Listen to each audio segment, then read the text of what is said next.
Hello students. मैं तुषार चौहान। स्वागत है आपका मेरे यूट्यूब चैनल पे पार्थ साइंस एकेडमी। इस मेरे यूट्यूब चैनल पे आपका बहुत बहुत स्वागत है। हम पिछले लेक्चर में हमने शुरू किया था पोलन पिस्टिल इंटरेक्शन। पिछले लेक्चर में हमने आउटब्रीडिंग डिवाइसेस ये पॉइंट स्टडी किया था। हमारा जो टॉपिक चल रहा है, हमारा पहला चैप्टर चल रहा है reproduction in lower and higher plants. अभी ये जो reproduction in lower and higher plants है, इसमें हमने देखा था कि most of the angiospermic plants produce bisexual flower, still they have not follow the process of self pollination. बहुत सारे जो एंजियोस्पर्मिक प्लांट है, वो angiospermic plant bisexual flower produce करते हैं, लेकिन वो सेल्फ पॉलिनेशन को अवॉइड करते हैं। Instead of self pollination they promote the cross pollination. Self pollination की जगह वो क्रॉस पॉलिनेशन की मेथड को फॉलो करते हैं। एंड अगर उनको सेल्फ पॉलिनेशन अवॉइड करना है, लेकिन फ्लावर कैसा है, flower bisexual, because 90% more than 90% of the angiospermic plant produce the bisexual flower.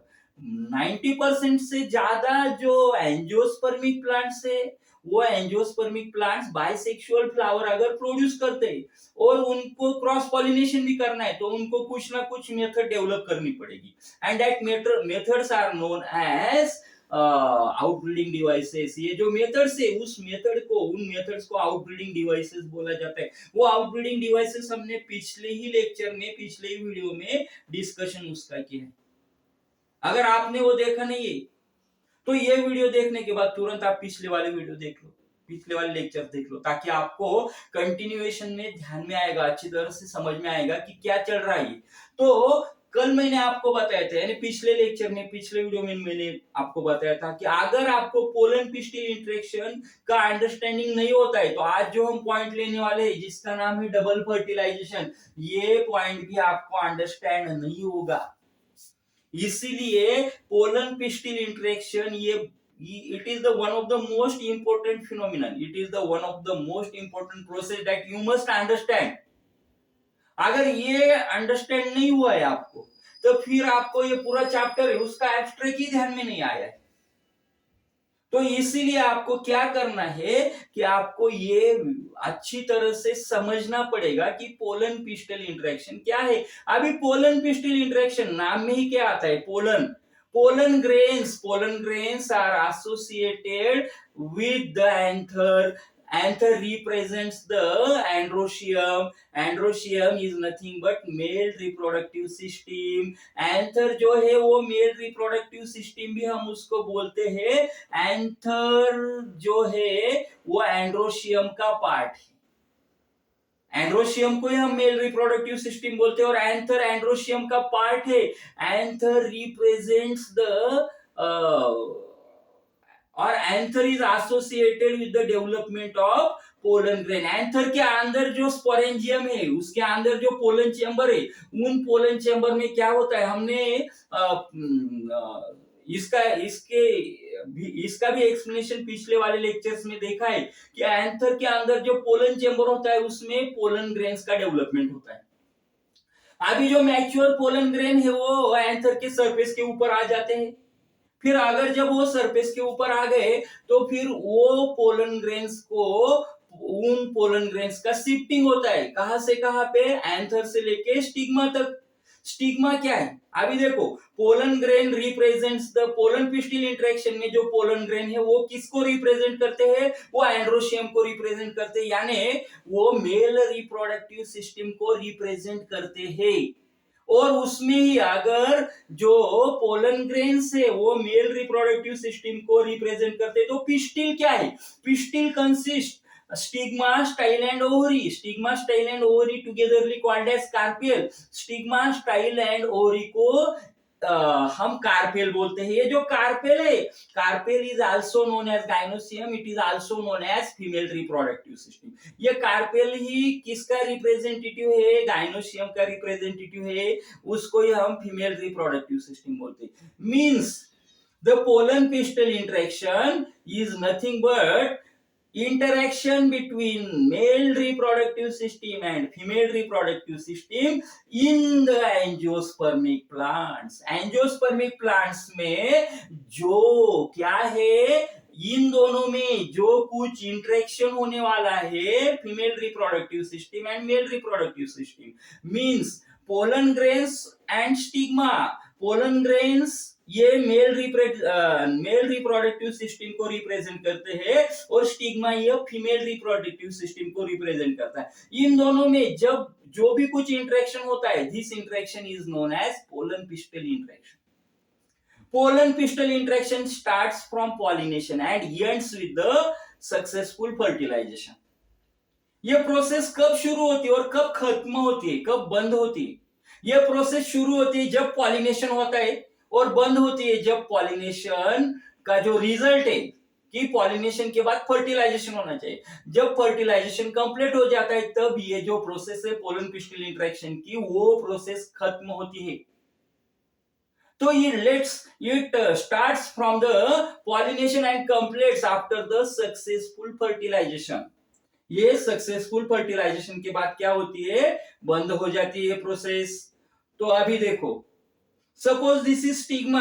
अगर ये स्टिग्मा है और ये यहाँ पे एंथर है, तो एंथर से पोलन ग्रेन जो है वो स्टिग्मा के ऊपर डिपॉजिट होने चाहिए। वो डिपॉजिट होने के लिए उनका ट्रांसफर होना जरूरी है और इस प्रोसेस को हम पॉलिनेशन बोलते हैं। Transfer of pollen grain from anther to the stigma is called as pollination. But ये पॉलिनेशन करने वाला कोई तो होना चाहिए ना, because pollen grains are non motile structure. Pollen grains कैसे है? नॉन मोटाइल, मींस वो खुद से ही मूवमेंट नहीं कर सकते। पोलन ग्रेन्स खुद मूवमेंट नहीं कर सकते। मूवमेंट करने के लिए उनको दूसरे के हेल्प की जरूरत है। फिर चाहे वो हेल्प करने वाला बायोटिक हो या अबायोटिक कंपोनेंट हो, उससे फर्क नहीं पड़ने वाला है।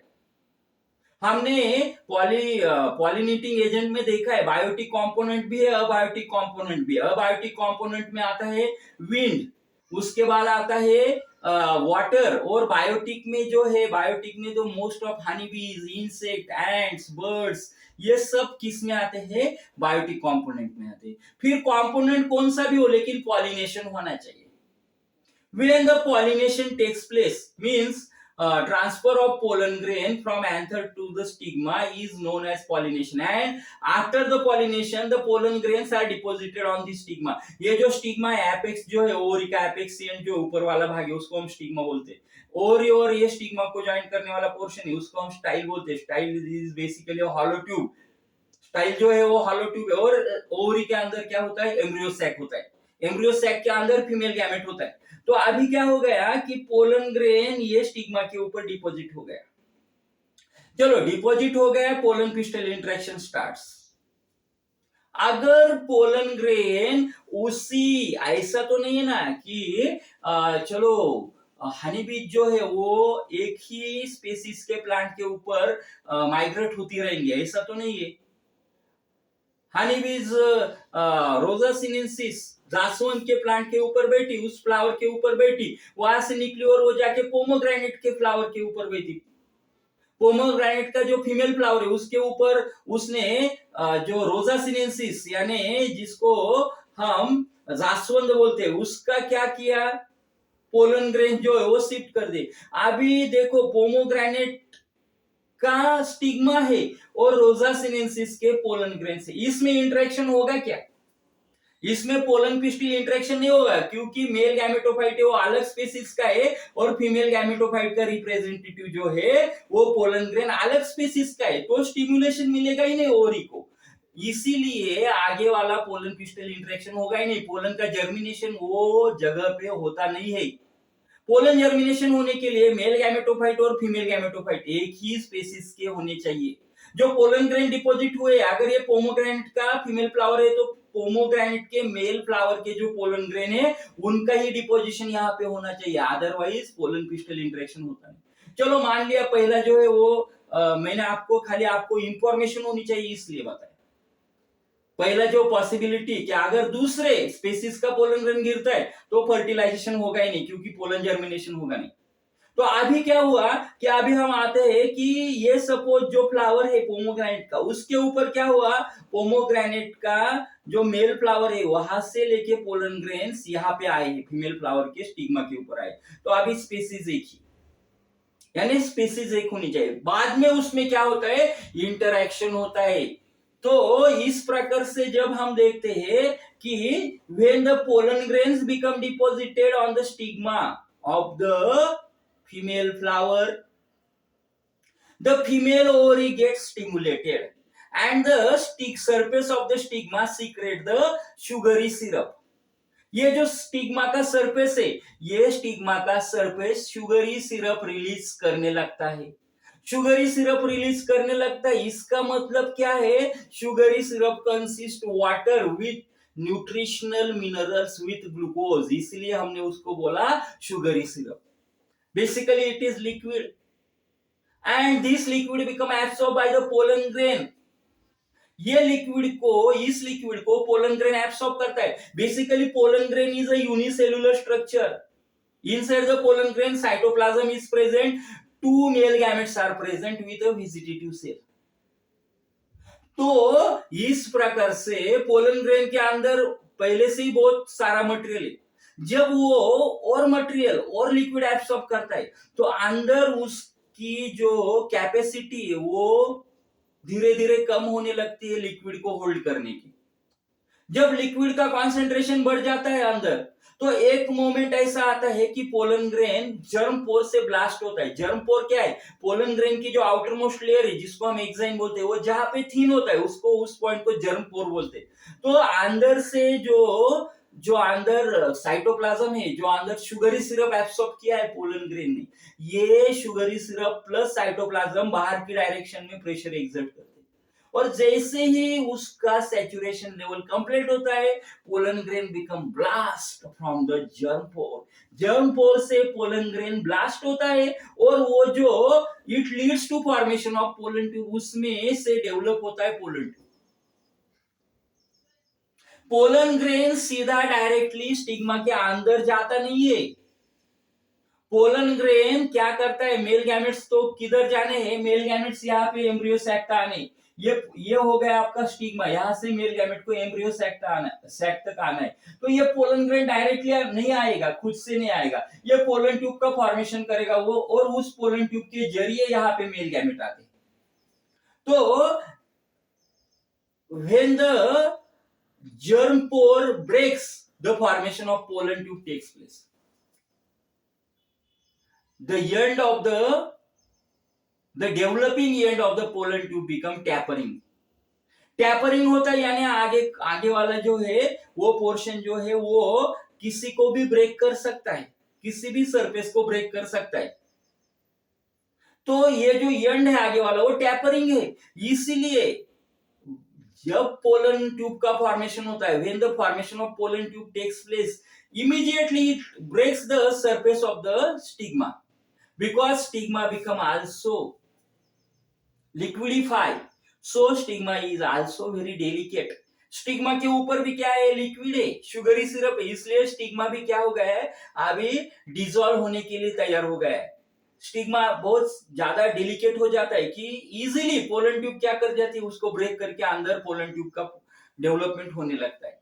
तो ये जो पोलन ट्यूब है ये कहाँ पे आती है, एम्ब्रियो सैक तक आती है। अभी एम्ब्रियो सैक के अंदर आपको मालूम है माइक्रोपाइल होता है, ऊपर वाला चलाजा होता है, चलाजा के साथ में 3 एंटीपोडल सेल होती है, बीच में सेकेंडरी न्यूक्लियस होता है, और जो माइक्रोपाइल है उसके एंड पे एक फीमेल गैमेट में यानी एक सेल विथ 2 सिनर्जिड जो वाटरी सेल है वो रहती है, उसको हम एग एपरेटस बोलते हैं। तो ये पोलन ट्यूब जो यहाँ से फॉर्म होके स्टिग्मा से अंदर आके इधर ये एक सेल तक आती है और एम्ब्रियो सैक के अंदर जाती है। जैसे ही वो एम्ब्रियो सैक के अंदर जाती है, सिनर्जिड को ब्रेक करती है, सिनर्जी वाटर रिलीज करता है और उसका जो एपेक्स है, उसका जो एपेक्स एंड है वो भी क्या होता है, ब्रेक होता है, पोलन ट्यूब भी फूट जाती है।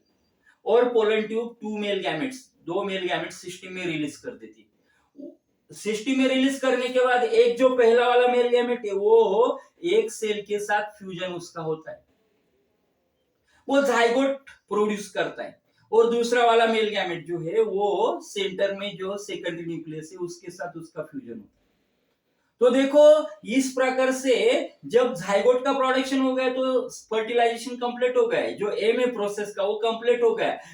इस पूरे प्रोसेस को हम बोलते हैं पोलन पिस्टिल इंटरेक्शन। ये जो पूरा प्रोसेस है pollen pistil interaction. That's why जो स्टिग्मा है, जब पॉलिनेशन होता है स्टिग्मा के ऊपर, then pollen pistil interaction starts and ends with the completion of the fertilization process।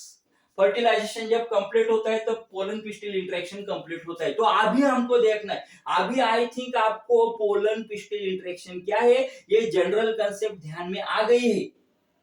तो उसके बाद हम देखते हैं बेसिकली फर्टिलाइजेशन क्या है। फर्टिलाइजेशन में क्या होता है, it is the process of formation of diploid zygote with the fusion of male gamete, haploid male gamete and haploid female gamete। Haploid male gamete और हैप्लॉइड फीमेल गैमेट का fusion होता है और वो फ्यूजन होने के बाद एक सेल्स यूनिसेलुलर स्ट्रक्चर तैयार करते हैं जिसको हम जाइगोट बोलते हैं। और जाइगोट का जो नेचर है, सेलुलर नेचर, वो कैसे होता है, डिप्लॉइड होता है। अब ये हैप्लॉइड क्या है, डिप्लॉइड क्या है, उसके लिए आपको पहले जो लेक्चर से वो देखने पड़ेंगे, फिर भी चलो बता देता हूं। हैप्लॉइड यानी the cell, the germinative cell consists only a single set of chromosome। जिस germinative cell में सिंगल सेट है क्रोमोसोम का, उस जर्मिनेटिव सेल को हम हैप्लॉइड सेल बोलते हैं। और हैप्लॉइड नेचर ये जर्मिनेटिव सेल का ही होता है। हैप्लॉइड नेचर ये जर्मिनेटिव सेल का ही होता है, यानी मेल गैमेट या फीमेल गैमेट का ही नेचर कैसा होगा, हैप्लॉइड होगा। अभी मेल गैमेट भी एक सेट लेके आए क्रोमोसोम का, फीमेल गैमेट भी एक सेट लेके आया है, उन दोनों का फ्यूजन हुआ तो अभी जो सेल तैयार होगी उसमें क्रोमोसोम के कितने सेट हो गए, 2 सेट हो गए। इसीलिए the fusion takes place in between male gamete and female gamete leads to formation of zygote। जो zygote तैयार हुआ है वो zygote का जो क्रोमोसोमल सेट है वो 2 है, इसलिए ट्वाइसियन रिप्रेजेंट, यहाँ पे जो हमने ट्वाइसियन लिखा है, it represent the set of chromosome, n number of chromosome, twice means 2, इसीलिए जाइगोट जो है वो डिप्लॉइड नेचर का होता है। और इस प्रोसेस को हम क्या बोलते हैं, फर्टिलाइजेशन। अभी ये तो होगा फर्टिलाइजेशन की प्रोसेस, लेकिन डबल फर्टिलाइजेशन क्या है, what is double fertilisation, the fusion of one male gamete with one female gamete and another male gamete with secondary nucleus। This process is known as double fertilization because this process involves two male gamete। देखो pollen grain कितने male gametes लेके आया है, 2 male gamete लेके आए। अभी दोनों के दोनों मेल गैमेट यूटिलाइज होते हैं। पहला मेल गैमेट जो है वो मेल गैमेट एक सेल के साथ यानी फीमेल गैमेट के साथ फ्यूजन उसका होता है, वो जाइगोट का फॉर्मेशन करता है। और दूसरा जो मेल गैमेट है वो जो सेंटर में लोकेटेड, एम्ब्रियो सैक के सेंटर में लोकेटेड जो सेकेंडरी न्यूक्लियस है उसके साथ उसका फ्यूजन होता है, इसीलिए हम उसको बोलते हैं डबल फर्टिलाइजेशन। फर्टिलाइजेशन 2 बार होता है, पहले मेल गैमेट का भी होता है, दूसरे मेल गैमेट का भी होता है, इसलिए this process is known as double fertilisation. The fusion of one male gamete with egg यानी female gamete and another male gamete with secondary nucleus in the angiospermic plant, so this process is known as double fertilization। This process is discovered by Navaschin। The biologist Navaschin discovered this process।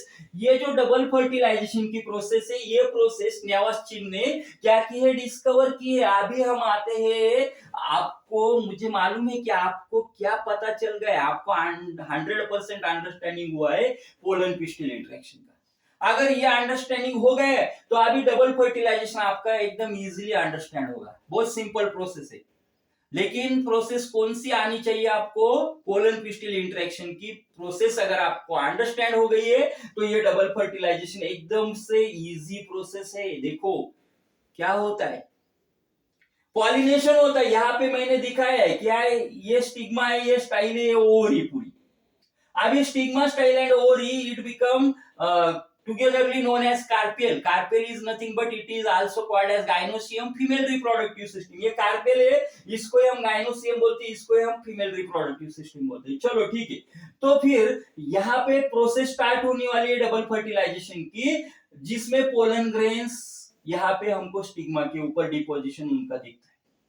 The pollen grains become deposited on the stigma and the deposition of pollen grains on the stigma is known as pollination.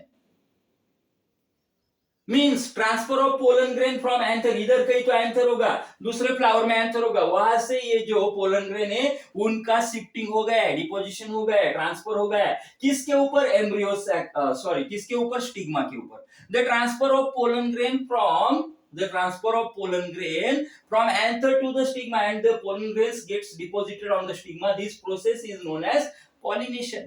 ये process को हम बोलते हैं pollination. When the pollination takes place, pollen pistil interaction starts. अभी pollination हो गया, pollination होने के बाद ये जो है pollen pistil interaction शुरू हो जाएगा. अभी pollen pistil interaction शुरू होने के लिए यहाँ पे एक ही पोलन ग्रेन नहीं आता, यहाँ पे बहुत सारे पोलन ग्रेन आके गिरते हैं. अभी क्या होता है देखो, the pollen grain stimulates the ovary. Pollen grain stimulation देते हैं किसको? ओवरी को. एंड द ओवरी बिकम और the stigma become secret the sugary syrup on the surface. Stigma के सरफेस के ऊपर ओवरी क्या करती है? शुगरी सिरप जो है वो रिलीज करती है. शुगरी सिरप क्यों हम उसको बोलते हैं? ऐसा कोई वर्ड नहीं आया है बुक में, लेकिन मैं उसको शुगरी सिरप बोलता है बिकॉज क्योंकि उसमें क्या है? वाटर है उसमें. Sugary syrup means the secretion takes place और the secretion takes place by the wall of the stigma. That secretion consists water, then nutritional minerals and then glucose भी है उसमें, न्यूट्रिएंट भी है, मिनरल्स भी है और वाटरी भी है वो. इसलिए हम ऐसा जो कल्चर है, ऐसा जो लिक्विड है, उस लिक्विड को हम बोलते हैं sugary syrup. That's why on the stigma, on the surface of the stigma, sugary syrup become release. This sugary syrup become absorbed by the pollen grain. अभी ये पोलन ग्रेन में रेस लग जाती, कौन कितना ज्यादा एब्सॉर्प्शन करता है शुगरी सिरप का, क्योंकि जो जितना जल्दी एब्सॉर्प्शन करेगा उसकी पॉसिबिलिटी है कि उसकी पोलन ट्यूब जल्दी से क्या हो जाएगी? फॉर्म हो जाएगी. और अगर पोलन ट्यूब का फॉर्मेशन हो जाता है तो उसके मेल गैमेट्स कहां तक पहुंचेंगे? एम्ब्रियो सैक तक पहुंचेंगे. इसलिए इनमें कंपटीशन अभी शुरू हो जाती है. अभी ये जो कंपटीशन शुरू हो गई तो क्या हो गया कि all the pollen grains means pollen grains are associated with the absorption of the sugary syrup. Abhi pollen grain is a unicellular structure. Inside the pollen grain, two male gametes with vegetative cell and with cytoplasm is present. Pollen grains के अंदर क्या है? Pollen grains के अंदर cytoplasm है. Pollen grain के अंदर दो मेल गैमेट्स है. पोलन ग्रेन के अंदर वहां पे क्या है? खाली साइटोप्लाज्म नहीं है, मेल गैमेट्स नहीं, तो वहां पे वेजिटेटिव सेल भी है. और पोलन ग्रेन का जो आउटर मोस्ट कवरिंग है उसको हम बोलते हैं exine and intine. It is made up of 2 layers. Protective covering है. जो एक्साइन है वो it become basically protective and it is associated with the unique liquid that is sporopollenin, कि जो डीजेनरेट नहीं होने देता है. किसको डीजेनरेट नहीं होने देता है? पोलन ग्रेन को डीजेनरेट नहीं होने देता है. तो एक्साइन जो है, कुछ जगह पे एक्साइन थीन होता है. The exine become thin at some points and that points are called as germ pore. उन points को हम बोलते हैं germ pore. तो ये जो germ pore है, अभी क्या हो गया कि germ pore वीक होते, जर्म पोर का पॉइंट वीक होता है और यहाँ पे ज्यादा से ज्यादा जो शुगरी सिरप है पोलन ग्रेन उसको एब्सॉर्ब करना चाहता है. जैसे ही अंदर ज्यादा से ज्यादा लिक्विड मटेरियल वो एब्सॉर्ब करते रहता है. हमको मालूम है जैसे अगर हम गुब्बारे में हवा भरते और गुब्बारे की कैपेसिटी खत्म हो गई तो गुब्बारा फूट जाता है. ज्यादा हवा वो होल्ड नहीं कर सकता है, ज्यादा एयर को होल्ड नहीं कर सकता है. वैसे ही इसका होता है, ज्यादा लिक्विड को होल्ड नहीं कर सकता है.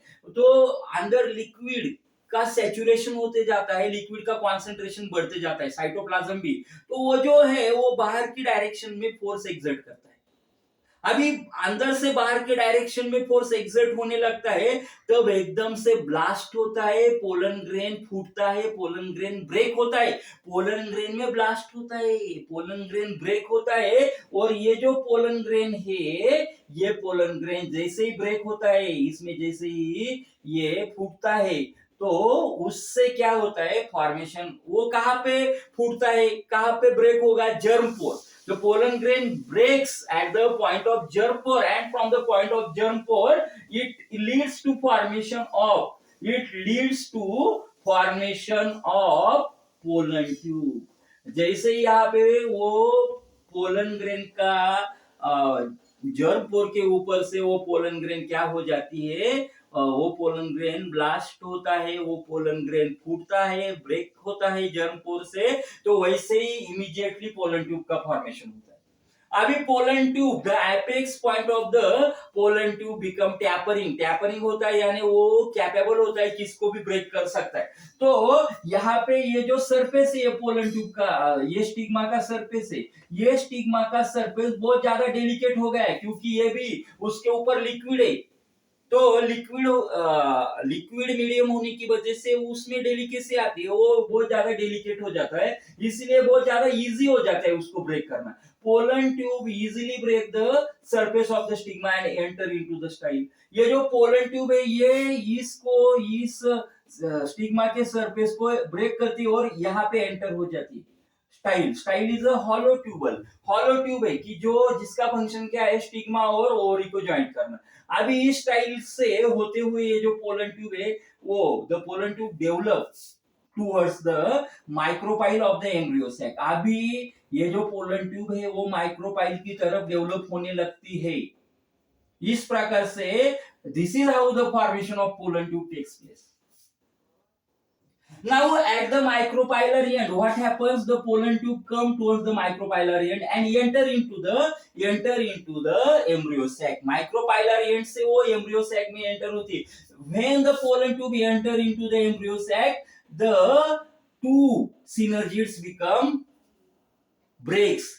The two synergids blast, and this breaking of the synergid release the water, because these synergids are watery cells. ये जो synergids है watery cell, इसलिए ये पूरे embryo sac में water release कर देते।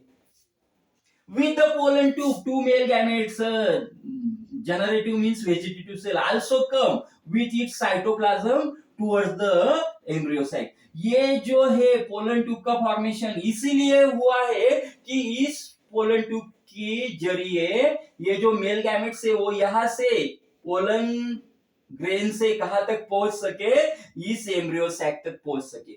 अभी जैसे ही ये सिनर्जिड फूटती है, वैसे ही इसका पोलन ट्यूब का जो एपेक्स है, वो भी टूटता है, वो भी ब्लास्ट होता है, वो भी ब्रेक होता है, and the two male gametes are release in the embryo sac.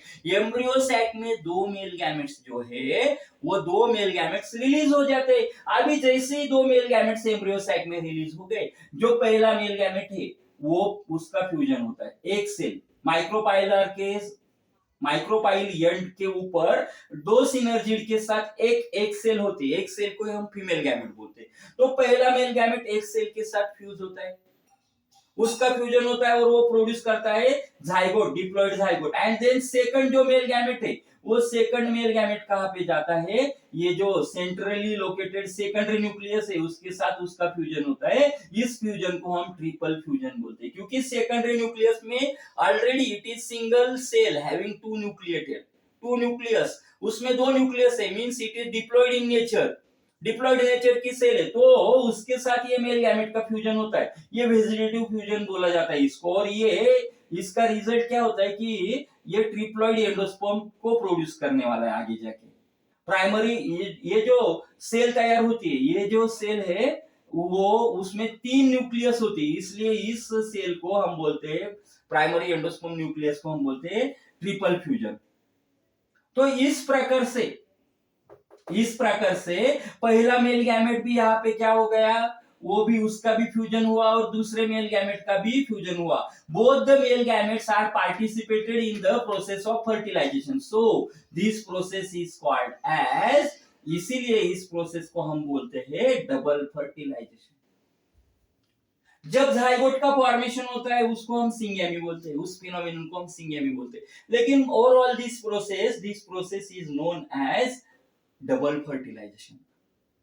ये पूरी प्रोसेस है डबल फर्टिलाइजेशन की। इसलिए मैं आपको बोला था पहले ही आपको कि पिस्टन पोलन पिस्टन इंटरेक्शन आपका क्लियर होना चाहिए, वो भी मैंने एक्सप्लेन किया लेक्चर के शुरू में ही, मैंने वो उसका एक्सप्लेनेशन दिया है। उसके बाद हमने जब डबल फर्टिलाइजेशन की प्रोसेस देखी तो हमको 100% क्या हो गया, अंडरस्टैंडिंग हो गया कि यहाँ पे डबल फर्टिलाइजेशन एक्चुअली क्या है। तो अभी ये जो मेथड है, in most of the angiospermic plant means all the angiospermic plants follow this method, follow the process of double fertilization, and this method was discovered by Navaschin in the angiospermic plant. Navaschin नाम का जो biologist था उसने ये method discover की, उसने ये method पहले डिस्कवर की ना। वो अभी देखो हमने क्या देखा कि डबल फर्टिलाइजेशन में पोलन ट्यूब का फॉर्मेशन होता है स्टिग्मा के ऊपर से, अंदर पोलन ट्यूब का डेवलपमेंट होता है, स्टिग्मा को ब्रेक करके अंदर आती है और माइक्रोपाइलर एंड से होते हुए एम्ब्रियो सैक के अंदर वो जाती है।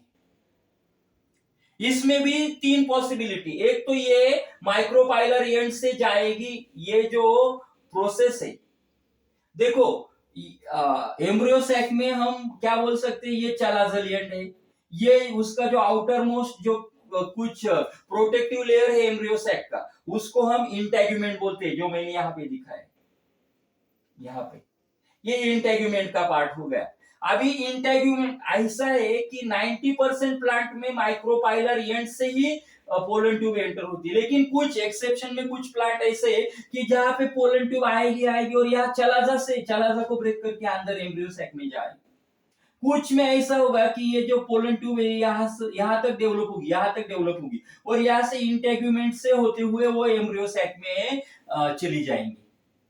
तो अगर ऐसा होता है यानी तीन कंडीशन से, सो इसलिए हम देखते हैं during double fertilisation if pollen tube is enter into the embryo sac during double fertilization, if the pollen tube is enter into the embryo sac through the micropyle, ये जो है वो माइक्रोपाइल है, देखो मैंने यहाँ पे टैग भी किया है, through the micropyle, then it is called as, this method is called as porogamy। अगर माइक्रोपाइल से ये जो पोलन ट्यूब है वो एम्ब्रियो सैक के अंदर प्रवेश करती है, अंदर एंटर होती है माइक्रोपाइल एंड से, तो उस मेथड को हम बोलते हैं it is called as porogamy. इस मेथड को बोलते हैं porogamy. And during the double fertilisation if the pollen tube enters into the embryo sac through the chalaza, ये जो चलाजा है, चलाजा कैसे है, चलाजा ये ऐसा पार्ट है कि देखो वो कंप्लीटली क्लोज पार्ट है, यहाँ पे क्लोज है, और ओपन पार्ट इधर माइक्रोपाइल का है, ओपन पार्ट माइक्रोपाइल का है। एक्चुअली डेवलप ही ऐसा होता है कि कैसा होना चाहिए था, ये जो पार्ट है यहाँ पे ओपन होना चाहिए था, यहाँ पे ये क्लोज होना चाहिए था। जनरली हम ऐसा ही स्ट्रक्चर देखते, ओपन एंड ऊपर एपेक्स में रहता है और क्लोज एंड नीचे बेस में रहता है। अभी यहाँ पे उल्टा है, कौन से भी फ्लावर में आप देखोगे तो ये उल्टा होता है, इसीलिए यानी the apex and is located towards the downward direction and the close end is basal end is located at the upward direction, so this type of ovule is called as anatropous ovule। so इस प्रकार के Oval को हम बोलते हैं anatropous ovule, क्योंकि opening कहाँ पे इधर है। एक्चुअली इसको हम बेस बोल सकते थे, इसको हम एपेक्स बोल सकते हैं, लेकिन ऐसा नहीं बोल सकते इसमें, यहाँ पे ये एपेक्स है ऊपर वाला है और ये बेस वाला पोर्शन है, तो इसीलिए इस टाइप के ओव्यूल को हम बोलते हैं एनाट्रोपस ओव्यूल। तो अगर pollen tube become enters into the embryo sac through the chalaza, then the concept, then the method is known as chalazogamy, तो उस मेथड को हम बोलते हैं चलाजोगैमी। एंड तीसरा जो मेथड है उसमें इंटेग्यूमेंट को ब्रेक करके ये जो पोलन ट्यूब है यहाँ से इंटेग्यूमेंट को ब्रेक करके आइदर इधर से या आइदर इधर से ये एम्ब्रियो सैक में आएगी। तो if the pollen grain go into the, if the pollen grain enter into the embryo sac through the integument, if the pollen grain enter into the embryo sac through the integument, then it is known as, the process is known as mesogamy. तो उस process को हम बोलते हैं मेसोगैमी। वो जो process होती है ना बच्चों, उस प्रोसेस को हम बोलते हैं मेसोगैमी। अगर कहां से आता है, इंटेगुमेंट से ब्रेक करता है। कौन ब्रेक करता है? पोलन ट्यूब ब्रेक करता है। चलो ये तीन कंसेप्ट हो गई। During double fertilisation if pollen tube enter in the embryo sac through micropyle then it is known as sporogamy, through chalaza then it is known as chalazogamy, through integument then it is known as mesogamy. Now आगे क्या है? आगे हमको यह समझना है कि जो मेल गैमेट है वो मेल गैमेट कहां से, पोलन ग्रेन से एम्ब्रियो सैक तक आते हैं। मीडियम क्या है? Through the pollen tube, through the pollen tube. लेकिन पोलन ट्यूब कैसी है? पोलन ट्यूब हैलो है। Male gamete are carry by the hollow pollen tube, two male gametes. That's why male gametes are carried by the hollow pollen tube, and this method is known as sphenogamy. This phenomenon is known as sphenogamy. जो male gamete को carry करने वाली tube है वो hollow है और इसलिए उसको हम बोलते हैं, ये प्रोसेस को हम बोलते हैं स्फेनोगैमी। नाउ जब मेल गैमेट यहाँ पे एम्ब्रियो सैक में आ गए हैं तो पहला मेल गैमेट देखो, एम्ब्रियो सैक में आने के बाद क्या होता है, सिनर्जी ब्लास्ट होती है, सिनर्जी फूट जाती है, टूट जाती है और वो वाटर रिलीज कर देती है पूरे एम्ब्रियो सैक में। उस वक्त ये जो माइक्रोपाइलर एंड के ऊपर जो फीमेल गैमेट है जिसको हम एक सेल बोलते हैं, ये एक सेल जो पोलन ट्यूब यहाँ पे अंदर आई, तो जैसे ही पोलन ट्यूब अंदर आई सिनर्जिड का भी ब्लास्ट हो गया, सिनर्जिड भी फूट गई और पोलन ट्यूब का ये जो एपेक्स पॉइंट ये भी फूट जाता है, ये भी ब्रेक होता है। तो ये ब्रेक होने के कारण मेल गैमेट्स बाहर आ जाते, ये एम्ब्रियो सैक में आ जाती, सिस्टम में आ जाते। अभी यहाँ पे क्या होगा, पहला जो मेल गैमेट है वो it become fuse. Male gamete तो हैप्लॉइड है और एक सेल भी हैप्लॉइड है। The first haploid male gamete is fuse with the female gamete, fuse with the haploid female gamete means egg cell, and they are associated with the formation of diploid zygote, and this method is known as syngamy। जब पहला male gamete female gamete के साथ क्या होता है, fuse होता है और डिप्लॉइड ज़ाइगोट प्रोड्यूस करता है, तो इस मेथड को हम बोलते हैं सिंगैमी। नाउ देन जो दूसरा बाकी रहा है अभी, दूसरा जो मेल गैमेट है, that male gamete goes toward the centre of the embryo sac. Embryo sac के सेंटर तक वो पहुंचता है थ्रू द वाटर मीडियम की वजह से पहुंचता है, क्योंकि मेल गैमेट्स भी नॉन मोटाइल, वो भी कुछ मोटाइल नहीं है। तो सेंटर में क्या है, secondary nucleus. The secondary nucleus having the unique cell that having two nucleated cell. Secondary nucleus में दो न्यूक्लियस है, and the second male gamete is fused with the secondary nucleus। अभी फ्यूजन होने के बाद एक ही सेल तैयार हो जाएगी, but the single cell holding three nucleus, that's why this fusion is called as triple fusion, and the cell is called as primary endosperm nucleus, that is PEN, primary endosperm nucleus, and it is triploid in nature, not only diploid but it is also triploid in nature। तो जो pen तैयार हुआ है यहाँ पे primary endosperm nucleus triple fusion की वजह से, वो क्या है, that become triploid in nature, and this is known as triple fusion. Triple fusion क्यों? क्योंकि तीन न्यूक्लियस वहां पे प्राइमरी एंडोस्पर्म न्यूक्लियस में होते हैं, इसीलिए उसको हम बोलते हैं ट्रिपल फ्यूजन। यानी यहाँ पे दो कंसेप्ट हमारी क्लियर होगी कि सिंगैमी क्या है और यहाँ पे ट्रिपल फ्यूजन क्या है।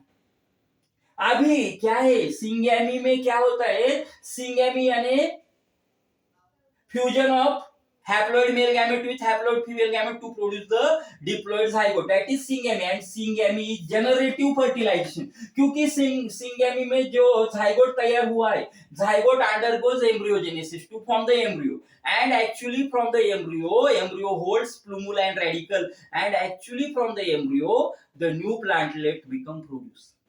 एम्ब्रियो में क्या होता है कि एम्ब्रियो में ही रेडिकल और प्लूमुल होते हैं, वो जर्मिनेट होने के बाद एम्ब्रियो ही न्यू प्लांटलेट करके डेवलप होता है। Embryo develops as a new plantlet after germination. The part of the embryo is the part of the seed, embryo is the part of the seed. ये जो seed का part है embryo, ये आगे जाके न्यू प्लांटलेट में develop होता है। That's why it is known as generative fertilization. इसीलिए सिंगेमी में एम्ब्रियो प्रोड्यूस होता है, डिप्लॉइड जाइगोट प्रोड्यूस होता है, जाइगोट से embryo, that's why syngamy is generative fertilization. And as a triple fusion is vegetative fertilization. अगर ये एम्ब्रियो डेवलप होता है और एम्ब्रियो डेवलप होने के बाद अगर ये जो सीड का पार्ट है एम्ब्रियो, तो इस डेवलप यानी जब एम्ब्रियो को जर्मिनेट होना है, एम्ब्रियो में वहां पे सेल्यूलर एक्टिविटी रिस्टोर होनी चाहिए, और रिस्टोर होने के लिए उसको एनर्जी चाहिए। वो एनर्जी कहां से मिलेंगी? तो ये एनर्जी जो है वो एनर्जी ये ट्रिपल फ्यूजन से जो तैयार हुआ है, primary endosperm nucleus later converted, जैसा जाइगोट एम्ब्रियो में डेवलप होता है, सीड का फॉर्मेशन होता है, तब जाइगोट से एम्ब्रियो, सीड का जो एम्ब्रियो तैयार होता है, वैसे ही प्राइमरी एंडोस्पर्म न्यूक्लियस से एंडोस्पर्मिक टिश्यूज तैयार होती है, उसको हम बोलते हैं endosperm. Endospermic tissues are nothing but, वो एंडोस्पर्म ट्रिप्लॉइड एंडोस्पर्म होता है।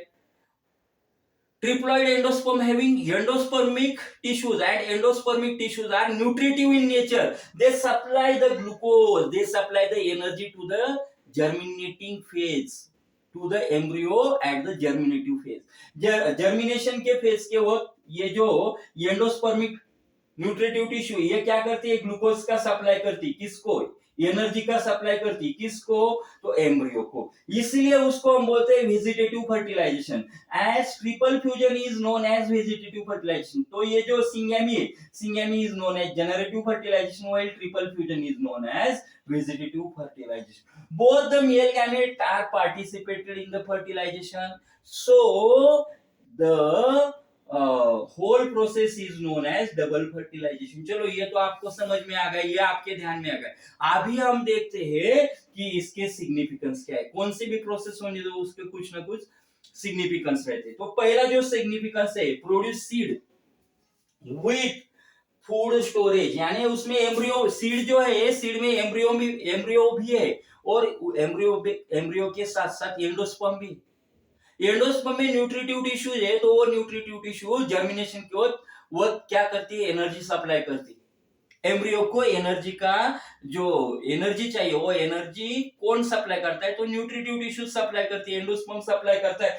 इस तरह से the process of double fertilization resulted to produce the seed with food storage. Now then the seed become develop into the new plantlet for the production of new generation, as well as primary endospermic nucleus is developed as a nutritive tissue, nutritive endospermic tissue। ये जो triple fusion की वजह से जो तैयार हुआ है primary endosperm nucleus, it develops as a nutritive endospermic tissue, वो न्यूट्रिटिव एंडोस्पर्मिक टिश्यू में डेवलप हो जाता है। And then the double fertilisation restores the diploidal nature of the plant cell. Plant cell का या प्लांट का डिप्लॉइडल नेचर जो है वो नेचर भी डबल फर्टिलाइजेशन क्या कर देता है? रिस्टोर कर देता है। तो बच्चों आपके ध्यान में आ गया होगा। देखो डबल फर्टिलाइजेशन की प्रोसेस जो है वो समझने से पहले हमको पोलन पिस्टल इंटरेक्शन अच्छे से मालूम होना चाहिए। अगर ये अच्छे से मालूम है तो आप कभी उसको भूलोगे नहीं, और अगर नहीं समझे तो आप फिर से ये वीडियो को, ये लेक्चर को बार बार देखो, आपको समझ में आ जाएगा। पहले तो हम देखते हैं फर्टिलाइजेशन की प्रोसेस क्या है। The process of fusion of male gamete with the female gamete to form diploid zygote, that process is known as fertilization. The fusion, अभी डबल फर्टिलाइजेशन क्या है?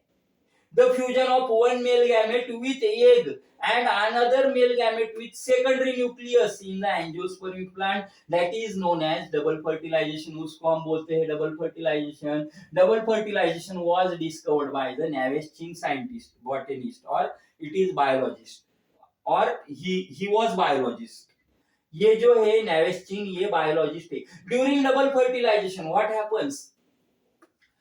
First of all, double fertilization start with the pollination and ends with the successful fertilization. Now, if during the double fertilization, if the pollen tube become enter into the embryo sac through the micropyle, then it is called as porogamy। अगर pollen tube जो है वो micropylar end से क्या होती है? embryo sac के अंदर जाती है, तो उसको हम porogamy बोलते हैं। If the pollen tube become enter through the chalaza, then it is known as chalazogamy. And if the pollen tube enter through the integument, then it is known as mesogamy. Now, what happens? Male gametes are carried out by the hollow pollen tube, so this phenomenon is also called as septanogamy. And when the male gametes enter into the embryo sac, the first male gamete fuse with the egg cell. Egg cell is female gamete. The fusion is resulted into the formation of diploid zygote, and this overall process is known as syngamy. While the second male gamete move towards the center of the embryo sac where it fuse with the secondary nucleus. Secondary nucleus having two nucleated cell and male gamete having single nucleated cell. And now the fusion get resulted into the triploid endosperm. So this fusion is called as triple fusion. This concept is known as triple fusion. Triple fusion is resulted into the formation of a cell which is triploid in nature, and this cell is known as primary endospermic nucleus. That is known as PEN, primary endospermic nucleus. Now, then the zygote become develops as a embryo, and here primary endospermic nucleus become develop as a endosperm. Endosperm is associated with nutritive tissue. The tissues of the endosperm become nutritive, and zygote become associated with the formation of embryo. In the seed, seed में embryo का development zygote से होता है, और जो endosperm है उसका development किससे होता है? प्राइमरी एंडोस्पर्मिक न्यूक्लियस से होता है, जो कि ट्रिपल फ्यूजन की वजह से तैयार हुआ है. तो इस प्रकार से seed become complex. And now syngamy is generative fertilization. Syngamy की वजह से क्या होता है? डिप्लॉइड जाइगोट फिर एम्ब्रियो में डेवलप होगा. जब सीड डेवलप होगी तो जाइगोट से एम्ब्रियो डेवलप होता है. And triple fusion is vegetative fertilization. यहाँ पे एम्ब्रियो में क्या है? एम्ब्रियो में रेडिकल प्लूमोल है जो नया प्लांटलेट तैयार करेंगे, लेकिन उसके लिए एनर्जी चाहिए. तो triple fusion is vegetative fertilization because it is associated, it leads to formation of endospermic tissue, and endospermic tissues are nutritive in nature. Both the two male gametes are participated in this process, so that's why this overall process is known as double fertilization. Significance: it produces the seed having capable to develop into the new plantlets. That's then the seed consists endosperm, primary endospermic nucleus, pen develops as a endospermic tissues. Endospermic tissues are nutritive in nature, and the seed become double fertilization restore the diploidal nature of the cell. In this way, this is overall explanation which is related to the double fertilization. याद रखो, इसके ऊपर ये एब्स्ट्रैक्टिव part है. अगर ये पूरा chapter आज तक हमारे 9 लेक्चर इसके ऊपर हुए, ये 9th लेक्चर है इस पूरे टॉपिक के ऊपर, इस पूरे चैप्टर के ऊपर. अगर आपको ये अंडरस्टैंडिंग नहीं हुआ है डबल फर्टिलाइजेशन, तो आपको ये चैप्टर अंडरस्टैंडिंग नहीं हुआ है. ये एब्स्ट्रैक्टिव पार्ट है इस पूरे चैप्टर का, और इसके ऊपर 4 मार्क्स का question Maharashtra state board exam में पूछा ही जाता है.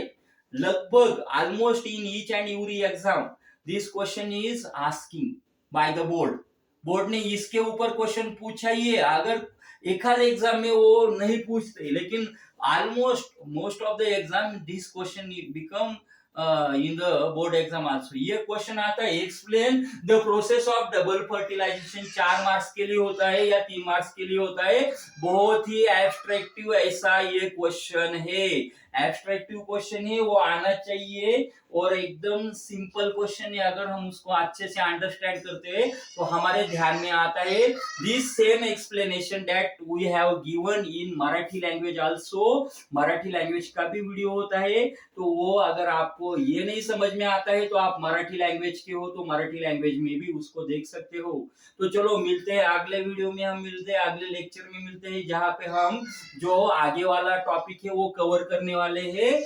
और उसके साथ ही चलो आज के लिए इतना ही, यहाँ पे हम स्टॉप करते हैं. चैनल को सब्सक्राइब करो. Have a nice day to all of you. Have a good day to all of you. Thanks for watching this lecture. Thanks for watching this video. Have a nice day. Hello.